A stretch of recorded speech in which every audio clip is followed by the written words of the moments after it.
ధరల్లో దండిగా ధనమున్నా కాటికి వెంట రాగలున్నా ధరల్లో దండిగా ధనమున్నా కాటికి వెంట రాగలున్నా మేడలు మిద్దెలు ఎన్నున్నా అతి బలశాలిని అనుకున్న గమనించువాడు పైవాడు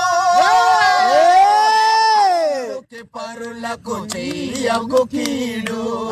గమనించువాడు పైవాడు అందుకే పరులకు చెయ్యకు కీడు